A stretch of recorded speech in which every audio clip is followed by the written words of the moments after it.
रात में सोते समय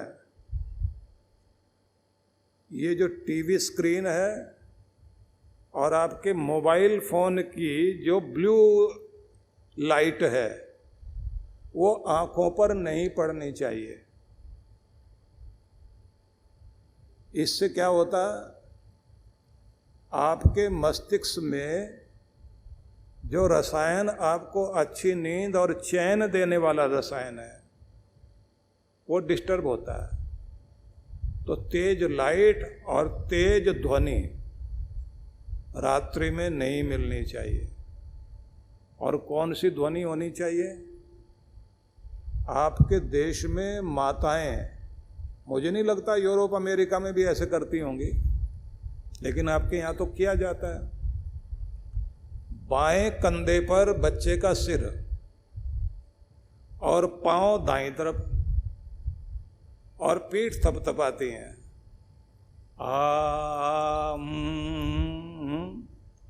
ये लोरी बोलते बोलते और बच्चे को सुला देती है माँ। और कमाल की बात है, जो ये मदर नेचर, प्रकृति भी तो माँ है ना। तो जंगल में आप जाइए, जैसे ही सूरज छिपेगा, सांझ घिरेगी, अंधेरा बढ़ेगा, उसी समय झाड़ियों के अंदर से, छोटे छोटे पेड़ों के अंदर से झिंगूर की आवाज आती है।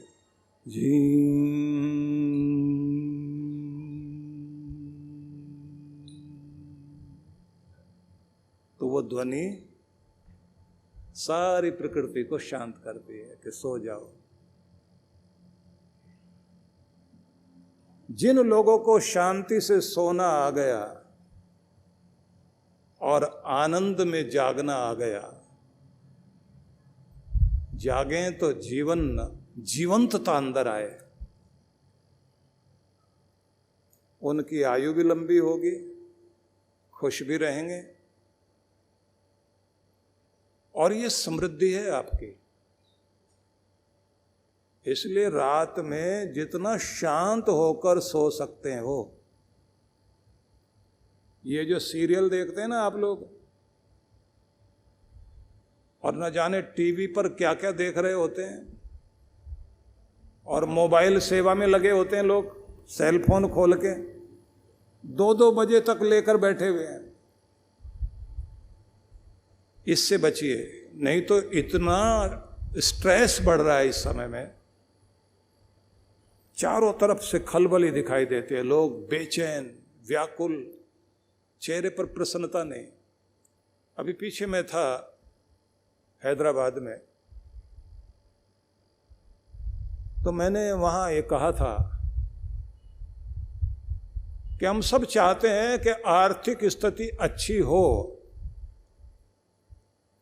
होनी चाहिए, लेकिन उसी के साथ कोशिश करिए कि आर्थिक स्थिति भी अच्छी होनी चाहिए, लेकिन आंतरिक स्थिति भी अच्छी होनी चाहिए।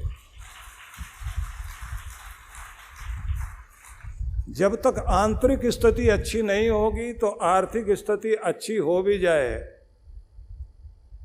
मतलब आदमी का मन शांत ना हो और धन बहुत हो,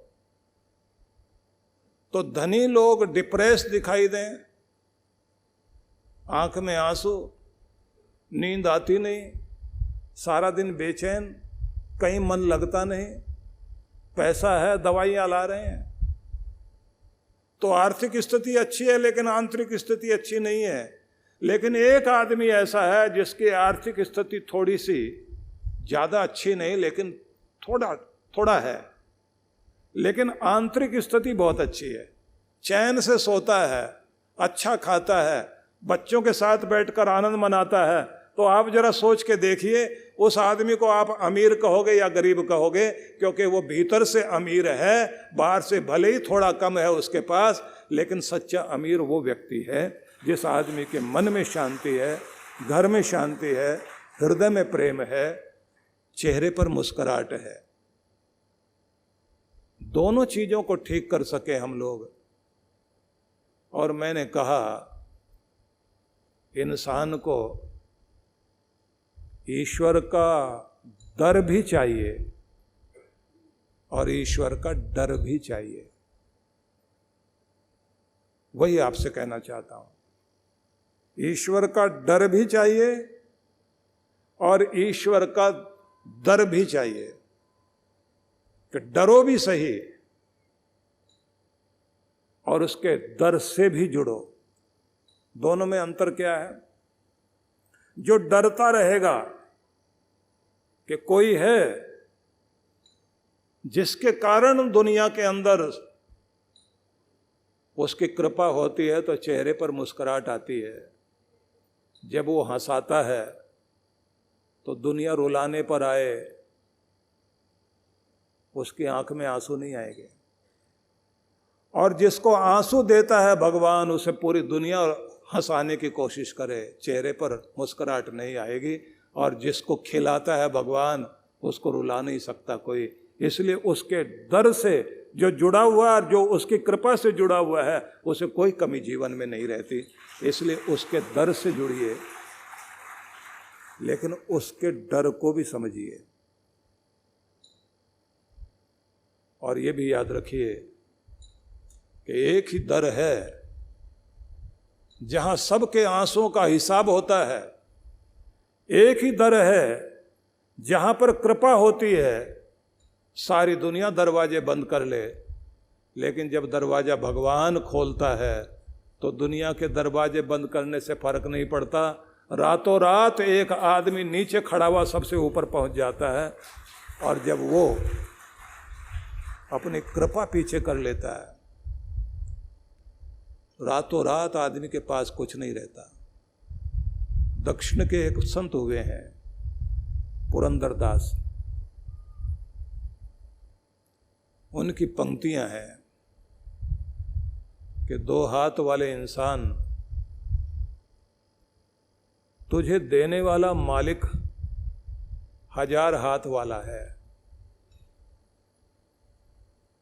दो हाथ वाले इंसान, तुझे देने वाला परमात्मा 1000 हाथ वाला है।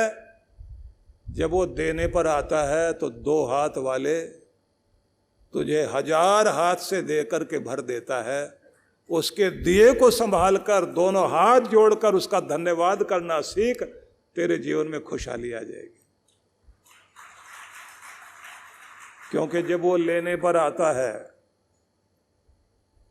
तो भी 1000 हाथों से ही छीनता है, और जब 1000 हाथ से छीनता है तो दो हाथ वाला क्या कर लेगा? उसकी ताकत ही क्या है? इसलिए डर भी चाहिए उसका, लेकिन उसका दर भी चाहिए। और उसके दर का मतलब हुआ कि हाजिरी रोज लगानी है। अब यहां से मैं ये बात आपको बताना चाहता हूं कि इतने दिनों से हम लोग बैठते जरूर हैं भगवान के दर पर बात नहीं बन पा रही। क्यों नहीं बन पाती? कहीं ना कहीं हमारी विधि में कमी है, और वो क्या कमी है ये सीखना है बस। और वो मैं आपको बताना चाहता हूं। आपके लिए जो संदेश दिया गया है वो मैं पढ़ के सुनाता हूं और आप उसको ध्यान से सुनना। आदौ ध्यानम, पहले कहा गया है कि सबसे पहले बैठते ही आसन पर अपने प्रभु की कृपाओं को ध्यान में रखकर, अपने प्रभु की शक्ति और उसके सामर्थ्य को ध्यान में रखकर आप उसको हाथ जोड़ के प्रणाम करना और फिर उसके स्वरूप का ध्यान करना। स्वरूप का ध्यान कैसे करना है? कि तू दयालु है, कृपालु है, सर्वशक्तिमान है, तुझसे बड़ी शक्ति दुनिया में कोई नहीं, तू ही परम पावन है, पतितों को भी पावन करने वाला और पावन को भी परम पावन करने वाला, तू ही परम पावन है, तू ही आनंददाता, तू ही शुद्ध स्वरूप, तू ही असीम और अनंत, मैं तेरा ध्यान करता हूँ, तुम्हें नमन करता हूँ, अपने आप को तुझसे कनेक्ट करता हूँ, तुझसे संयुक्त करता हूँ और तुझ में बहते हुए परम आनंद को अपने भीतर आते हुए अनुभव करता हूँ। और ऐसे महसूस करते हुए परमात्मा के आनंद को अपने भीतर उतरने दीजिए। जैसे जैसे आप शांत हो, प्रेमपूर्ण हो, हृदय में ऐसा आनंद अनुभव करें कि मैं खिल रहा हूं, मेरे अंदर प्रसन्नता जाग रही है, मेरे अंदर की नकारात्मकता दूर हो रही है, मैं शांत हूं, पवित्र हूं, मैं खुश हूं, आनंदित हूं, मैं खिल रहा हूं, अपने आप को जागृत होता हुआ अनुभव करना। तो कहा गया कि पहले ध्यान भगवान का और अपने भीतर इस शक्ति को उतरने देना। माना गया है कि गुरु के साथ बैठकर उनके द्वारा दी गई विधि को सीखो और दोहराओ। तो कहा गया आदो ध्यानम, आदि में ध्यान, ततो मंत्रम, उसके बाद ध्यान हट जाए फिर मंत्र जाप शुरू करो। जैसे ध्यान हट जाए तो अपना मंत्र जाप शुरू कर दीजिए। उसके बाद का ध्यानस्यान्ते मंत्रम जपेत, मंत्र जाप करते करते फिर ध्यान में चले जाओ। शुरू में ध्यान हट गया तो मंत्र जाप करते करते फिर ध्यान में जाइए, और ध्यान में जाने के बाद फिर ध्यान हटा, फिर कहते मंत्रम जपेत, फिर से मंत्र जाप करना। ध्यान मंत्र समायुक्त, ध्यान और मंत्र जाप दोनों का मेल, शीघ्रम सिद्ध्यति साधक, बड़े से बड़े साधक की साधना को सिद्ध करने वाला ये पहला प्रयोग है। इसे कहा गया कि इसकी शुरुआत करके देखिए, जो आपकी अब तक बात नहीं बने वो बात बननी शुरू हो जाएगी। कल मेरे पास में कलकत्ता से एक डॉक्टर टीवी पर प्रोग्राम देने के लिए आई हुई थी, तो उन्होंने कुछ नए प्रयोग किए, तो उसके लिए वो टीवी पर प्रोग्राम देने के लिए आई, और उनके साथ में एक जयपुर के बहुत बड़े लेखक और जिन्होंने इस पर वास्तुशास्त्र पर बड़ा काम किया है, वो मिलने के लिए आए। तो उन्होंने हमारी जो ये नवजीवन साधना है, जिसमें 12 प्रकार की साधनाएं पूरे साल के लिए बताई गई है, जो उसके मेंबर बनते हैं करते हैं, तो उसको उन्होंने अपनाया हुआ था। तो उन्होंने एक बात कही कि मैंने 12 साधनाओं में से एक साधना अपनाई, और उसे अपनाने के बाद जो प्रयोग किए कि सबसे पहले अपने घर परिवार के लिए किए। परिणाम वो कहती हैं कि व्यक्ति जो सोचता है कि मुझे ये मेरी कामना पूरी हो जाए और भगवान हमारी मनोकामना पूर्ण कर दे, कि मुझे लगता था कि ये बात सतयुग में पूरी होती होगी, लेकिन मैंने ये देखा कि सही गुरु की विधि से कोई व्यक्ति करने वाला बने तो आज के समय में भी आदमी की जिंदगी में सतयुग शुरू हो जाता है और कामना पूरी होती है। तो उन्होंने मुझसे कहा कि मैं यहाँ आपसे कुछ पूछने नहीं आई, टीवी पर प्रोग्राम अपना शुरू होगा उससे पहले धन्यवाद करने के लिए आई हूँ, ये कहने के लिए कि सिर्फ सतयुग में ही ये बात पूरी नहीं होती थी, बहुत सारे लोग रहे होंगे जो सतयुग में भी, जिनके जीवन में कलयुग था। मेरे जीवन में तो कलयुग में भी सतयुग शुरू हो गया, क्योंकि मैंने ठीक विधि से ये मन में एक भावना बना ली थी कि जो सिखाया जा रहा है पूरी भावना से, सच्चे दिल से, पूरी वफादारी से इसे करना है। और ये नहीं सोचा कि देखती हूं क्या फायदा होता है, कि बस करना है।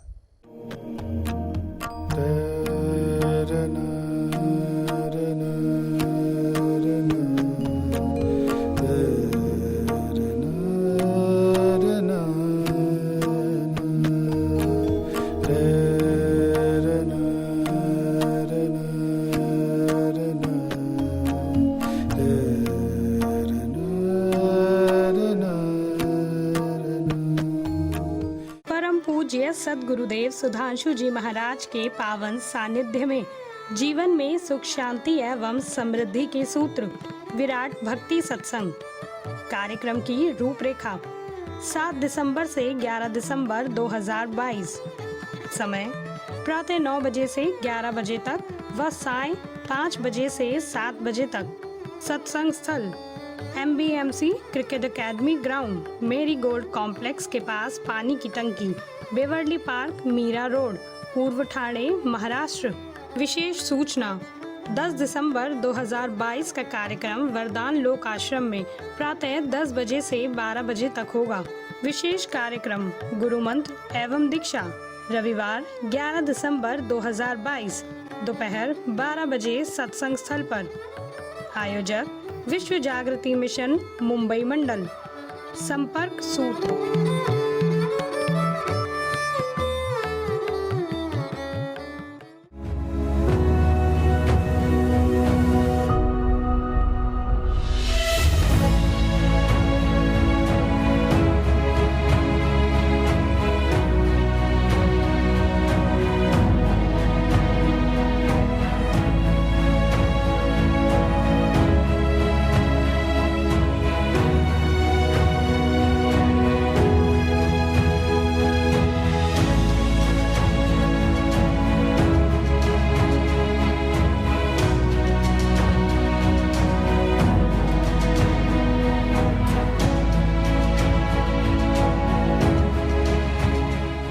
सभी भक्तों के लिए बहुत बहुत आशीर्वाद, बहुत बहुत शुभकामनाएं, और सभी को आमंत्रित कर रहा हूं मैं ऋषिकेश हिमालय गंगा तट पर बैठ कर के हम लोग प्रत्येक वर्ष की तरह इस बार फिर साधना में, ध्यान साधना में शामिल होंगे।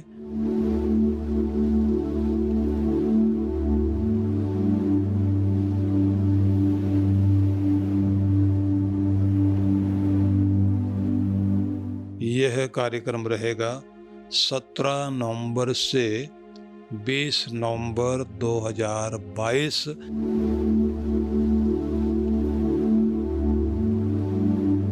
तो आप परमार्थ निकेतन में, गंगा तट पर और हिमालय के उस आंगन में जहाँ श्रद्धा भाव से प्रत्येक वर्ष हम लोग साधना करते हैं, इस बार की साधना बहुत अद्भुत होने वाली है। उसके संबंध में अलग से आपको जानकारी देंगे, क्या क्या लाभ आपने उसमें प्राप्त करना है। बस अब से तो इस समय यही निवेदन करूंगा कि आप लोग तैयारी कर लीजिए, और जो लोग हिमाचल में नहीं जा पाए थे, मनाली नहीं जा पाए थे, तो उन सब के लिए अवसर है कि वो ऋषिकेश अवश्य पहुँचें। और इस बार इस बात का भी ध्यान में रखा गया है कि पहले जैसे जो है वो एक समय होता था कि जब बहुत भीड़ भाड़ हो जाती थी गंगा तट पर, इस बार ऐसी तिथियां रखी गई हैं कि जिससे आपको पूरा अवसर मिल सके और शांति में आप जो है वहाँ साधना भी कर सकें, गंगा स्नान भी हो सके और वहाँ की आरती में भी भाग ले सकें। तो आप सभी के लिए बहुत बहुत आशीर्वाद, मंगल कामनाएं और आमंत्रण भी